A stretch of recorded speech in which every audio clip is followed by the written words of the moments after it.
মেরাজ গিয়েছেন আরশে মোর প্রিয় নবী সুবহানাল্লাহ, স্বচক্ষে দেখেছেন খোদাকে মোর প্রিয় নবী সুবহানাল্লাহ। আলহামদুলিল্লাহি রাব্বিল আলামিন ওয়াসসালাতু ওয়াসসালামু আলা সাইয়্যিদিল মুরসালিন, আম্মা বা'দ, ফাআউযু বিল্লাহি মিনাশ শাইতানির রাজীম।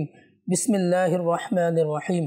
আসসালাতু ওয়াসসালামু আলাইকা ইয়া রাসূলুল্লাহ ওয়া আলা আলিকা ওয়া সাহাবিকা ইয়া হাবিবাল্লাহ। আসসালাতু ওয়াসসালামু আলাইকা ইয়া নবিয়্যাল্লাহ ওয়া আলা আলিকা ওয়া সাহাবিকা ইয়া নূরাল্লাহ। মাদানী চ্যানেলের দর্শকবৃন্দ, উপস্থিত হয়েছি শবে মেরাজের দুলহা এই অনুষ্ঠানে। আর এই অনুষ্ঠানে আমরা মেরাজ সম্পর্কিত বিষয়াদি নিয়ে আলোচনা করে থাকি। আজও আমরা আলোচনা করব। আমাদের আলোচনা শ্রবণ করার পূর্বে প্রথমে আমরা দরুদ শরীফ পাঠ করার ফজিলত শ্রবণ করি। প্রিয় নবী, আখরি নবী, মক্কি মাদানী মুস্তাফা সাল্লাল্লাহু তাআলা আলাইহি ওয়াসাল্লাম ইরশাদ করেন, যে ব্যক্তি আমার উপর জুমার দিন 80 বার দরুদ শরীফ পাঠ করবে, আল্লাহ তাআলা তার 80 বছরের গুনাহ ক্ষমা করে দেবেন।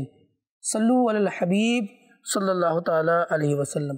মাদানী চ্যানেলের দর্শকবৃন্দ, গত অনুষ্ঠানে আমরা মিরাজ রজনীতে যে রাসূল করিম সাল্লাল্লাহু আলাইহি ওয়াসাল্লাম দেখেছিলেন আবু বকর সিদ্দিক রাদিয়াল্লাহু তাআলা আনহুর ঘর জান্নাতে নির্মাণ করা হয়েছে। হযরত বিলাল রাদিয়াল্লাহু তাআলা আনহুকে দেখেছিলেন যে বিলাল রাদিয়াল্লাহু তাআলা আনহু রাসূল করিম সাল্লাল্লাহু আলাইহি ওয়াসাল্লামের সামনে এগিয়ে যাচ্ছেন এবং মুয়াজ্জিন এবং ইমামদের যে ফজিলত রয়েছে সে সম্পর্কে আমরা জেনেছিলাম। আজ আমরা সুদ সম্পর্কে, আমরা যে সুদখোরদেরকে কি শাস্তি দেওয়া হয়েছিল, রাসূল করিম সাল্লাল্লাহু আলাইহি ওয়াসাল্লাম মিরাজ রজনীতে কি দেখেছিলেন সে সম্পর্কে আমরা আলোচনা করি।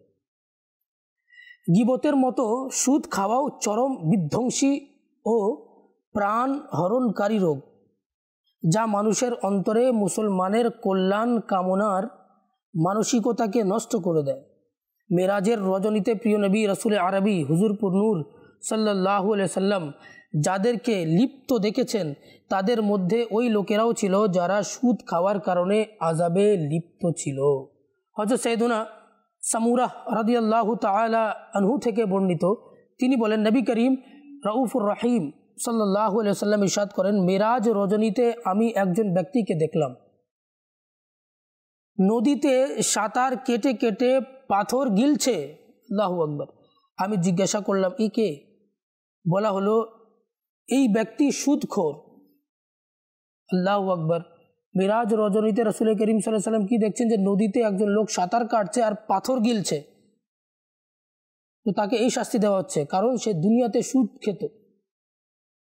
ইবনে মাজাহ শরীফে রয়েছে হযরত সাইয়েদুনা আবু হুরায়রা রাদিয়াল্লাহু তাআলা আনহু থেকে বর্ণিত, তিনি বলেন যে নবী করিম সাল্লাল্লাহু আলাইহি ওয়াসাল্লাম ইরশাদ করেন, মেরাজ রজনীতে আমি কিছু লোকের নিকট গিয়েছি যাদের পেট বড় বড় আকৃতির ছিল আর এর ভেতরে সাপগুলো বাহির থেকে দেখা যাচ্ছিল।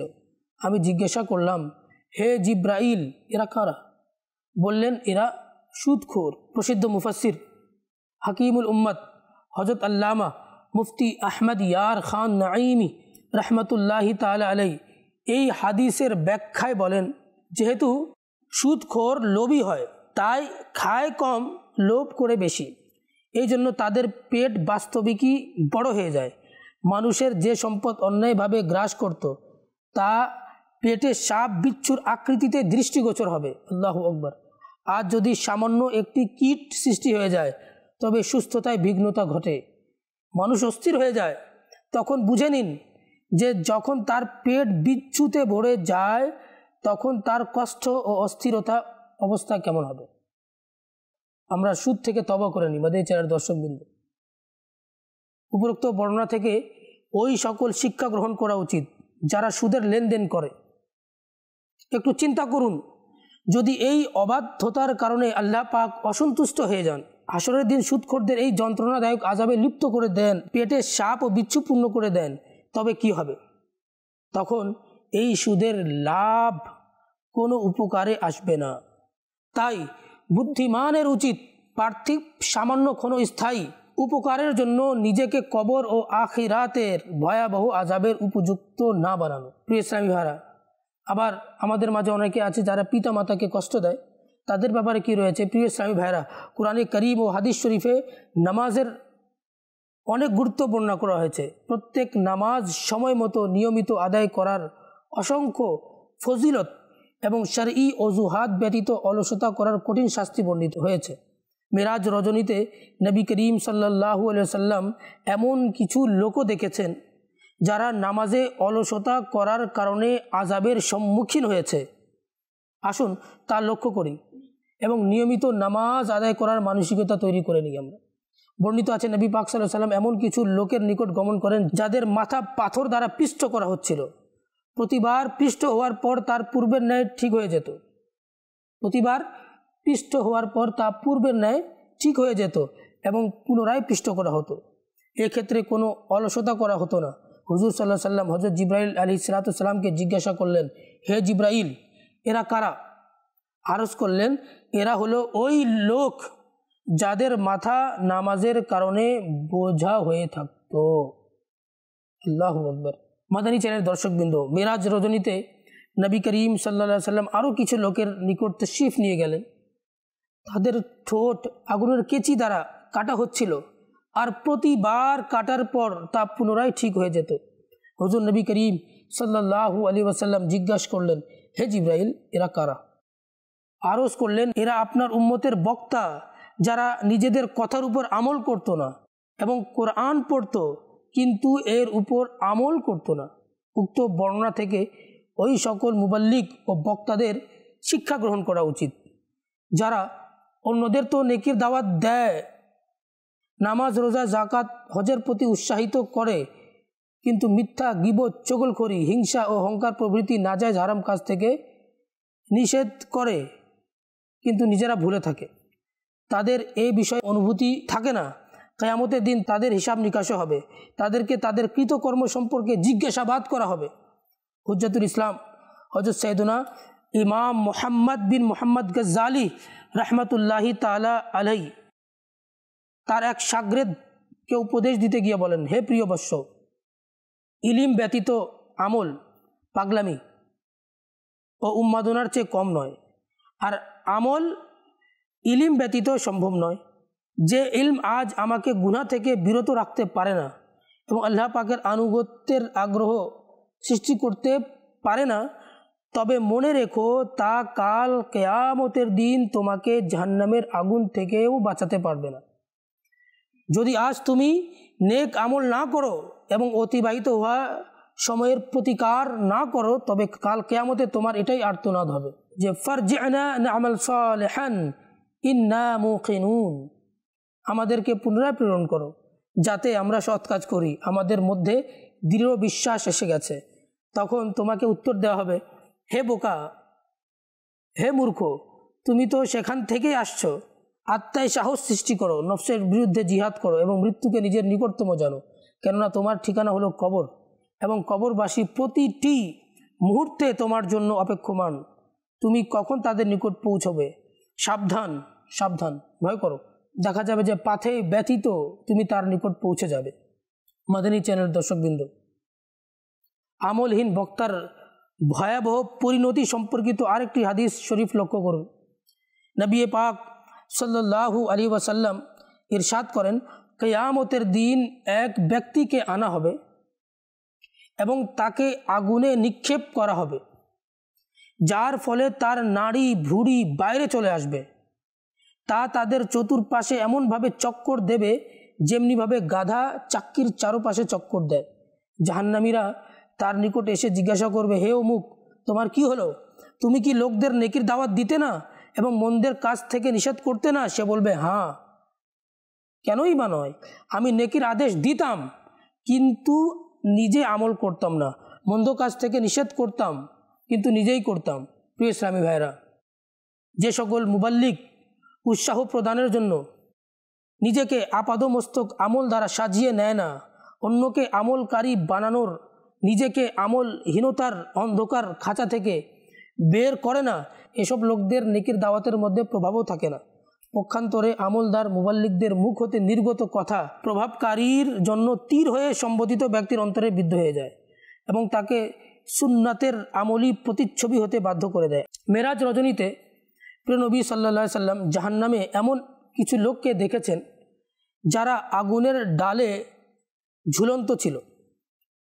নবী করিম সাল্লাল্লাহু আলাইহি ওয়াসাল্লাম জিজ্ঞাসা করলেন, হে জিব্রাইল, এরা কারা? আরজ করলেন, এরা ওই সব লোক যারা আপন পিতা মাতাকে গালি দিত। নাউজুবিল্লাহ। মনে রাখবেন, মাতা পিতাকে কষ্ট দেয়া ও তাদেরকে বিরক্ত করা হারাম ও জাহান্নামে নিয়ে যাওয়ার মতো কাজ। আল্লাহ পাক কোরআনে কারিমে মাতা পিতাকে ধমকানো এবং তাদেরকে উফ শব্দ উচ্চারণ করতে নিষেধ করেছেন। যেমনটি ইরশাদ করেন, ফালা তাকুল্লাহুমা উফিউ ওয়ালা তানহারহুমা ওয়াকুল্লাহুমা কাউলান কারীমা। ইসলামী ভাইরা, মাতা পিতার অবাধ্যতা ও কষ্ট দানের পরকালীন শাস্তি তো রয়েছেই, দুনিয়াতেও শিক্ষণীয় শাস্তি ভোগ করতে হয়। প্রায় দেখা গেছে যে যারা নিজ পিতামাতাকে বিরক্ত করে এবং তাদেরকে কষ্ট দেয়, স্বয়ং নিজেই সন্তানদের হাতে অপমানিত ও লাঞ্ছিত হয়ে জীবন অতিবাহিত করে। হযরত সাইয়েদুনা আবু বকর সিদ্দিক রাদিয়াল্লাহু তাআলা আনহু থেকে বর্ণিত, নবী পাক সাল্লাল্লাহু আলাইহি ওয়াসাল্লাম ইরশাদ করেন, প্রতিটি গুনাহ আল্লাহ পাক যাকে চান ক্ষমা করে দেন, কিন্তু মাতা পিতার অবাধ্য ও কষ্টদানকারীকে ক্ষমা করেন না, বরং এমন ব্যক্তিদের মৃত্যুর পূর্বেই পার্থিব জীবনে দ্রুত শাস্তি দেন। দিল দুখানা ছোড় দে মা বাপ কা, দিল দুখানা छोड़ दे माँ बाप का, वरना है उसमें खसारा आपका, कर ले तौबा रब की रहमत है बड़ी, कब्र में वरना सजा होगी कड़ी। মাদানী চ্যানেলের দর্শকবৃন্দ, যারা পিতামাতাকে কষ্ট দিয়ে থাকেন তারা একটু চিন্তা করে দেখুন যে তারা পিতামাতা কত কষ্ট করে আমাদেরকে লালন পালন করেছেন। আল্লাহ তাআলা কোরআনে কারীমের মধ্যে বলেছেন, তারা যখন বার্ধক্যে উপনীত হয় তখন তোমরা তাদেরকে উফ পর্যন্ত বলো না, কারণ ছোটবেলায় তারা তাদের গর্ভে ধারণ করেছেন। তারপর যখন সন্তান ভূমিষ্ঠ হয়, সন্তান ভূমিষ্ঠ হওয়ার পর থেকে 2 বছর পর্যন্ত প্রায় মায়েদের অনেক কষ্ট হয়ে থাকে। সন্তানকে লালন পালন করতে গিয়ে অনেক কষ্ট হয়।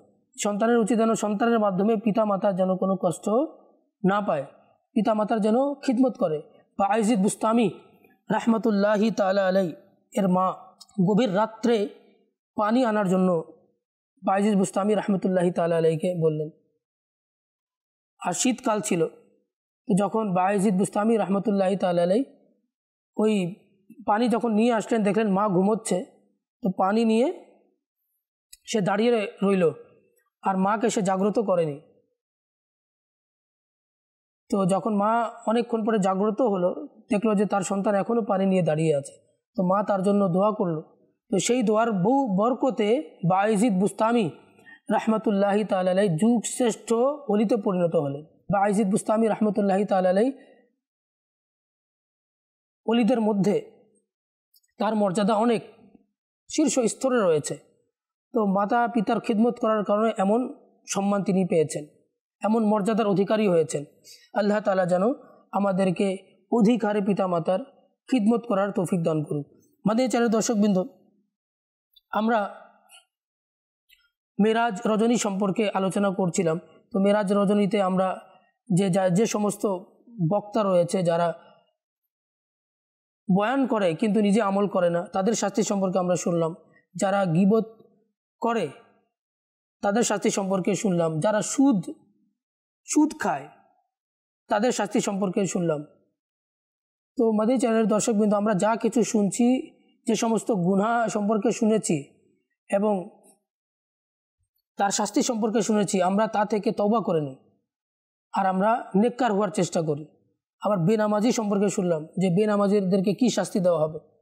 তো আমরা যাদের নামাজ যত কাজা হয়েছে তওবা করে নিন এবং সেই কাজা নামাজগুলোকে পুনরায় আদায় করে নিন, এবং যে নামাজ চলমান রয়েছে সেই নামাজগুলোকেও আদায় করতে থাকুন। চলমান নামাজগুলোকে আদায় করতে থাকুন এবং সাথে সাথে যে আপনার উপর কাজা নামাজগুলো রয়েছে সেগুলো আদায় করতে থাকুন।